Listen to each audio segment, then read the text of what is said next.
I don't personally feel that we only have to listen to Christian music, but with that said, I also feel there's a lot of garbage out there, a lot of trash, and if we just consume our mind with garbage, with, you know, clubbing and money and girls and rims and drugs and sex, and it's gonna get to you where your focus is at. I mean, the Word of God says to renew your mind, and if we're constantly pouring into our minds this garbage, it's gonna affect our life. We do listen to secular music that isn't strictly Christian, but you know, there's good stuff out there. There's good of any of it, you know, Christian or not. But just to repeatedly listen to just trash, yeah, you're fooling yourself if you think it's all good. We were in Seattle a while back playing a show, and a guy came up, and he actually said that he had been on his way to kill himself. And it was the actual guy that came up to me. He said, I was going to kill myself the other day, and he turned on the radio, or a CD, I think it was a CD of a friend that had an older Silverline CD, and it had a song called More Than a Whisper, and it talks about just needing to hear God to speak that He loves us, and just the love of the Father is basically what the song is about. And he said he heard that song and he just broke down in tears, and I think he like called his dad or something, and they went to a church together, and he totally got his life right, and it was really cool. And he was at our concert, and he came to tell us that just through music, like a lot of times you think, oh, we're just playing songs, and bands say we let the music speak for itself. Well, sometimes it actually works. I mean, if you're putting anointed lyrics in, and what we fill our minds with comes out in our writing.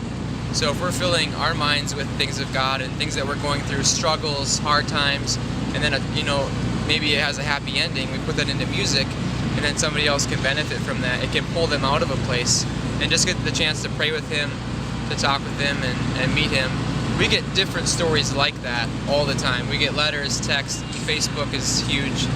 Just people saying that they were in a dark place, and something that, you know, Silverline did really helped him out. And honestly, that's about the only thing that keeps us going. I mean, music can be so hard sometimes.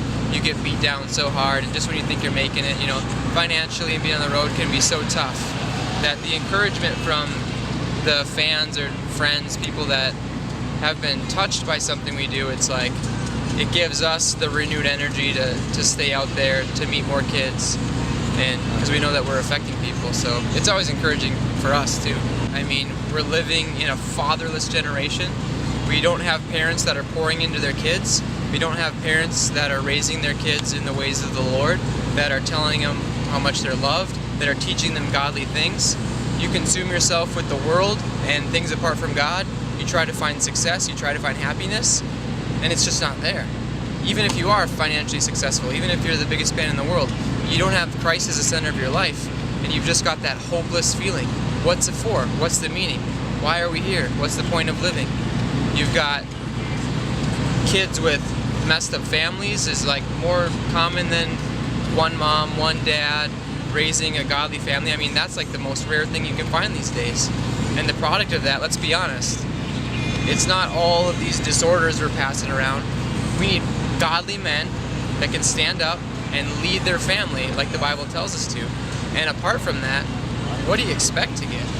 We were talking about, and just kind of a prayer request. Every time we go out there, something happens. Every time we go out, it seems like we can count the gas stations going by that we broke down at. Yeah. And it just seems like, you know, if you go out there and you're in the will of God, then if you believe in God, then you got to believe in the devil, and that he is after you and doesn't want you to succeed.